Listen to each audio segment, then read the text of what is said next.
ಭಾರಿ ಚರ್ಚೆ ಹಾಗೂ ವಿವಾದಕ್ಕೆ ಕಾರಣವಾಗಿರುವ ಕನಕನಡೆ ಕಾರ್ಯಕ್ರಮ ಪೊಲೀಸರ ವಿರೋಧದ ನಡುವೆಯೇ ಶುರುವಾಗಿದೆ. ಉಡುಪಿಯಲ್ಲಿ ಕನಕನ ಮೂರ್ತಿಗೆ ಹೂವಿನ ಹಾರ ಹಾಕಿ ಕನಕ ನಡಿಗೆಗೆ ಚಾಲನೆ ನೀಡಿ ಮಾತಾಡಿದ ಪೇಜಾವರ ಶ್ರೀಗಳು ಎಲ್ಲರ ಅಂತರಂಗ ಶುದ್ಧೀಕರಣವಾಗಲಿ, ರಸ್ತೆ ಉದ್ಯಾನ ರಸ್ತೆಗಳು ಸ್ವಚ್ಛವಾಗಬೇಕು.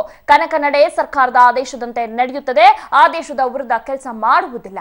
ದೇಶಾದ್ಯಂತ ಈ ಅಭಿಯಾನ ನಡೆಯಬೇಕು ಅಂದ್ರು. ಶಿರು ಸ್ವಾಮೀಜಿ, ಚಕ್ರವರ್ತಿ ಸೂಲಿಬೇಲೆ ಉಪಸ್ಥಿತರಿದ್ದಾರೆ.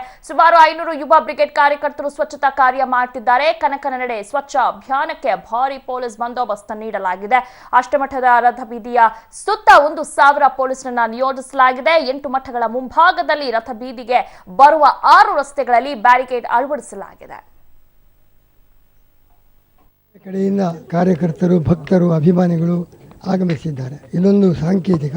ನಾಡಿನಲ್ಲಿ ಬಹಿರಂಗ ಸ್ವಚ್ಛತೆ, ಅಂತರಂಗ ಸ್ವಚ್ಛತೆ ಎರಡೂ ಸಾಧನೆಯಾಗಬೇಕು. ಸ್ವಚ್ಛತೆ ಆಂದೋಲನ ಆರಂಭಿಸಿದ್ದಾರೆ.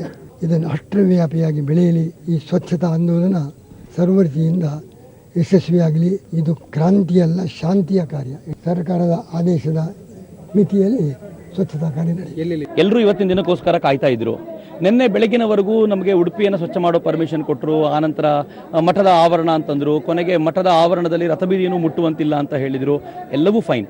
ಆದರೆ ಮಠದ ಸ್ವಚ್ಛತೆ ಮಾಡಬೇಕು ಅಂತ ಪರಮ ಪೂಜ್ಯ ಪೇಜಾವರ ಶ್ರೀಗಳ ಆಶೀರ್ವಾದವನ್ನು ಪಡ್ಕೊಂಡು ನಾವಿವತ್ತು ಈ ಕೆಲಸವನ್ನು ಮಾಡ್ತಾ ಇದ್ದೀವಿ. ನಾವು ರಸ್ತೆಗೆ ಇಳಿಯೋದೂ ಇಲ್ಲ, ನಾವು ರಥಬೀದಿಯನ್ನು ಕೂಡ ಸ್ವಚ್ಛ ಮಾಡೋದಿಲ್ಲ. ಯಾಕೆಂದ್ರೆ ಕಾನೂನನ್ನ ಯಾವತ್ತೂ ಗೌರವಿಸ್ತೀವಿ. ಉಡುಪಿ ಚಲೋಗೆ ಇದು ಪರ್ಯಾಯ ಅಲ್ಲ ಅಂತ ನಾನು ಆರಂಭದಿಂದಲೇ ಹೇಳ್ಕೊಂಡ್ ಬಂದಿದ್ದೀನಿ, ಇವತ್ತಿಗೂ ಹೇಳ್ತಿರ್ತೀನಿ. ಈ ಉಡುಪಿ ಮಠದ ಕುರಿತಂತೆ ಏನು ಕೆಟ್ಟ ವಿಚಾರಗಳನ್ನು ಹಬ್ಬಿಸಿದ್ರು ಆ ಎಲ್ಲ ಮನಸ್ಸುಗಳು ಇವತ್ತು ತಮ್ಮಂತ ತೊಳ್ಕೊಳ್ಳುವಂತ ವಾತಾವರಣ ನಿರ್ಮಾಣ ಮಾಡ್ತಿದ್ದೀವಿ.